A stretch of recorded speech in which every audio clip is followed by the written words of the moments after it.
Hello friends, in this video we are going to talk about polynomials. हम लोग polynomials के बारे में बात करेंगे और उनके कुछ बेसिक प्रॉपर्टीज के बारे में सीखेंगे। But before that, let's quickly get a understanding of what a variable is, because जब हम लोग पॉलिनोमियल्स की बात करते हैं तो understanding of variables is very very important. So let us look at an example. ये मेरे पास एक स्क्वायर है 1 सेंटीमीटर बाय 1 सेंटीमीटर का, और आप सबको पता है कि स्क्वायर का एरिया क्या होता है, multiplication of the side. So 1 centimetre into 1 centimetre gives me 1 centimetre square, और इस स्क्वायर का एरिया हो गया 1 centimetre square. Now if I take a bigger square, 2 centimetre by 2 centimetre, same thing, area will be 2 into 2 which is 4 centimetre square. एक और बड़ा square, in this case 3 centimetre, so इसका area हो जाएगा 3 into 3 which is 9। अब ये जो expression आप देख रहे हैं कि एरिया हम निकाल रहे हैं and we are multiplying the sides 3 into 3, अगर हम इसको एक जेनरिक फॉर्म में हमको लिखना है, तो अगर मेरे पास कोई स्क्वायर है जो किसी भी साइड का हो सकता है, तो since it can be of any length, I will assume the side to be of x centimetre, where x is a variable and it can take any value. और फिर मैं इसका एरिया का जो एक्सप्रेशन है, so because I know that area of a square is the square of its sides, or side multiplied by itself, which is x into x, and therefore it is x square. So area of a square of side x centimeter, where x can be any value, would be square of x, और यही मेरा expression है। So area of a square of x centimetre का जो expression आएगा, that will be x into x, that is x square. तो I think ये concept clear हो गया, where x is a variable and हम उस वेरिएबल के साथ एक एक्सप्रेशन क्रिएट कर रहे हैं विच represents the area of a square, in this case it is x square. Now let us jump into understanding of polynomials and basics of what polynomials are. So let's go forward. तो अभी मेरे पास एक और term है, x square है, which has been added to 2x। तो I hope सबको पता है x square is x into x, और 2 इंटू एक्स को हम लोग 2x भी लिखते हैं, right. So x is some variable जिसको हम 2 से मल्टीप्लाई कर रहे हैं, तो वो 2x हो गया, और इसको हम ऐड कर रहे हैं, तो मेरे पास एक एक्सप्रेशन आ गया which is x square plus 2x। So let us understand कि बेसिक टर्म्स क्या क्या हैं। So what are the basic terms in the context of polynomials. तो सबसे पहले एक्स स्क्वायर प्लस 2x, इसको एक एक्सप्रेशन कहा जाता है। This entire thing, x square plus 2x, is called an expression. It is an algebraic expression. क्यों? क्योंकि इसमें वेरिएबल्स इन्वॉल्व हैं और कॉन्स्टेंट्स भी इन्वॉल्व हैं, तो ये एक एक्सप्रेशन है।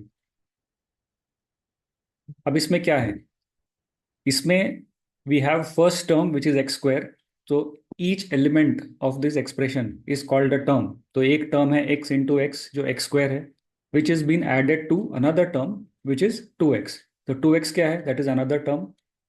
सो इन इंडिविजुअल एलिमेंट्स जो हैं एक्सप्रेशन के, जिनको मैथमेटिकल ऑपरेशन प्लस या माइनस के साथ जोड़ा गया है together, that is called terms. So x square 2x and there could be others, वो टर्म्स हैं। In this example it is x square is term 1, 2x is term 2। x क्या है, x हमारा वेरिएबल है। तो as you can see, in this polynomial we have only one variable which is x। क्या ये जरूरी है कि सारे एक्सप्रेशंस में एक ही वेरिएबल हो? नहीं।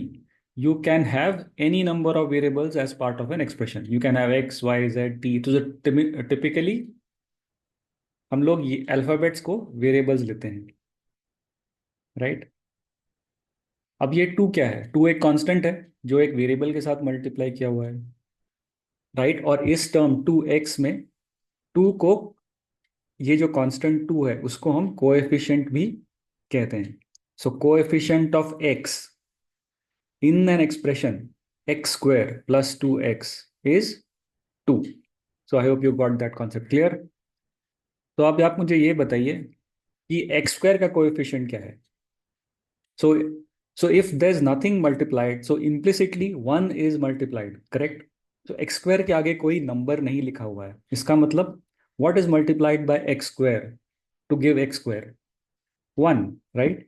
सो अगर कुछ नंबर नहीं है मतलब उसका कोएफिशिएंट 1 है। हमारे पास एक्सप्रेशन है एक्स स्क्वायर प्लस 2x, उसमें वन पार्ट जो अभी तक हमने नहीं देखा है वो जो 2 है, जो एक्स स्क्वायर का जो पावर है 2, उसको पावर ऑफ द वेरिएबल कहते हैं। और इस पूरे एक्सप्रेशन में जो हाईएस्ट पावर होगा वेरिएबल का, उसको डिग्री ऑफ द पॉलिनोमियल कहा जाता है। सो इन दिस केस हमारा एग्जाम्पल में एक्स स्क्वायर प्लस 2x ये है, और उसका हाईएस्ट पावर ऑफ x क्या है, 2 है, बिकॉज फर्स्ट टर्म में एक्स स्क्वायर है उसका पावर 2 है, उसके बाद x है उसका पावर है 1। So in this case highest power is 2, therefore the degree of this polynomial x square plus 2x in this example would be 2। So ये हो गया हमारा concept degree of a polynomial का। Let us now look at the definition of a polynomial, कि polynomial कहते किसको हैं। How do you identify if a given expression in front of you is a polynomial और not. तो उसका definition as you can see on your screen is very very simple. An expression having only whole numbers which are non negative integers, मतलब क्या, 0 1 2 ये सब, इसके आगे वाले सब नॉन नेगेटिव, और होल नंबर मतलब नॉन फ्रैक्शनल, फ्रैक्शनल नंबर भी नहीं चलेगा, नेगेटिव नंबर भी नहीं चलेगा। अगर ऐसे नंबर उस एक्सप्रेशन के वेरिएबल्स के पावर में हैं तो फिर उस एक्सप्रेशन को हम पॉलिनोमियल कह सकते हैं। So to read the rhyme which you can see on the screen, an expression having only whole numbers or non-negative integers, whole numbers are non-negative integers, as powers of variables is called a polynomial। तो जैसे हमारे example यहाँ पर है, we have x square plus 2x, we have two terms, पहला है x square, उसका power क्या है 2। क्या वो होल नंबर है? यस इट इज होल, वो नॉन नेगेटिव इंटीजर है। दूसरा टर्म क्या है 2x, सो 2 तो कांस्टेंट है तो we don't worry about that, we look at the variable, variable is x, x का पावर क्या है 1। तो हमारे पास जो दो टर्म्स हैं उन दोनों में x का पावर एक नॉन नेगेटिव इंटीजर है, विच मीन्स दैट ये जो हमारा एक्सप्रेशन है एक्स स्क्वायर प्लस 2x, ये एक पॉलिनोमियल है, right. So let's look at some more examples. तो अभी आप ये एग्जांपल्स मेरे साथ इवेल्युएट करिए और मुझे बताइए कि ये सारे एक्सप्रेशंस पॉलिनोमियल है या नहीं। Go ahead and try it for yourselves. So let us look at it one by one. What is the method? You have to look at all the powers of the variables and ensure that it meets the condition required for it to be defined as a polynomial. And what is that condition? The power should be a non-negative integer. That is it. उसके अलावा कोई भी है तो वो polynomial नहीं होगा। That is what you have to apply. So let's go and see. पहला term x square plus 2x ही है, वो हमने देख लिया है अभी, which is a polynomial, right? So yes, it is a polynomial. Second, minus x cube, minus से क्या कुछ फर्क पड़ता है? बिल्कुल नहीं। हमें क्या देखना है? सिर्फ power. What is the power? 3। It is a non negative integer, so yes it is also a polynomial. But the question is identify polynomials in one variable.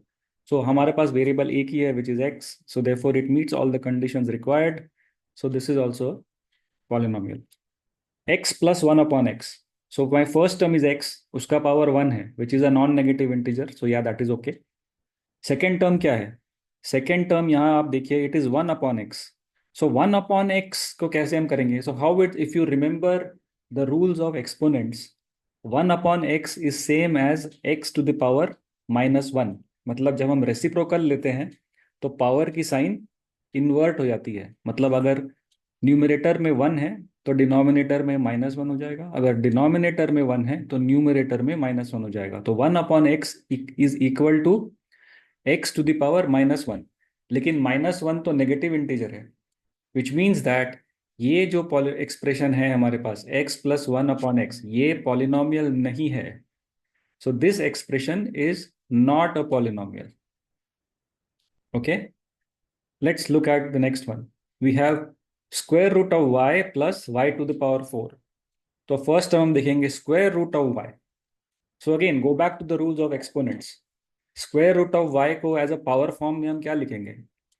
So y is square root मतलब second root of y, this is also equals to y to the power 1/2, correct. Square root of y को y to the power 1/2 लिखते हैं। Now power में अगर 1/2 मतलब वो fraction है, तो ये इंटीजर नहीं है, which means that square root of y plus y to the power 4, ये एक्सप्रेशन पॉलिनोमियल नहीं है। Let's look at the fifth one. We have √3 plus y square. Now √3 is a constant, इसके साथ कोई भी expression associated, I am sorry, √3 is a constant, इसके साथ कोई भी वेरिएबल एसोसिएटेड नहीं है, तो we don't worry about that. तो वेरिएबल का पावर क्या हो सकता है? वेरिएबल का power is, what is the rule of exponents? Anything to the power 0 equals 1। मतलब अगर यहाँ x होता भी तो it could have been x to the power 0 which would have been 1। तो अगर हम यहाँ पे वेरिएबल इंक्लूड कर भी ले तो we can write √3 as √3 multiplied by x to the power 0। मतलब उसका वेरिएबल, उसका एक्सपोनेंट क्या हुआ? x का 0 हुआ, which is that a non negative integer? Yes it is. So we don't, so वो अभी भी डेफिनेशन के हिसाब से है। So having √3 as a constant does not matter. Constant कुछ भी हो सकता है, चाहे फ्रैक्शन, चाहे रूट, या चाहे इंटीजर, कुछ भी। Second term is y square. No y is a variable, उसका पावर 2 है और वो नॉन नेगेटिव इंटीजर ही है, which means both the terms are satisfying the criteria of being called a polynomial, मतलब ये टर्म पॉलिनोमियल है। Let's look at the next one. 1/x³। Now 1/x³, again 1/x³ क्या हो गया? 1/x³ will be x to the power -3। मतलब ये first term itself is violating the definition of polynomial, which means that this term cannot be a polynomial. Next term again 5/√11 constant है, so we don't worry about that. x का power 5 है, so x to the power 5 and 5 is a non-negative integer, so this term is okay, minus x to the power 4. Again, 4 is a non-negative integer, so this is also okay. Minus √7x, in this case x का power 1 है, बाकी सारे constants है, we don't have to worry about constants. So in this case, all powers of x are non-negative integers and therefore this is a polynomial. Let's look at the last one. We have x to the power 10, y to the power 13 plus t to the power 50. सारे powers greater than 0 हैं, non negative integers हैं, तो that is okay. But ये सारे अलग अलग variables है, one is x, one is y, and we have third variable which is t। But हमारी रिक्वायरमेंट क्या है? Polynomials in one variable, as the question states. We have to identify polynomials in one variable. This is not a polynomial in one variable. This is a polynomial in 3 variables. Therefore, it does not fit our criteria. So, ये polynomial in one variable नहीं है. So, I hope friends that आपको ये concept समझ में आ गया clearly कि polynomial को define कैसे किया जाता है and what are the conditions to be called an expression a polynomial. If you have any doubts, you can always mail to me at my given address. Happy to hear from you. Thank you.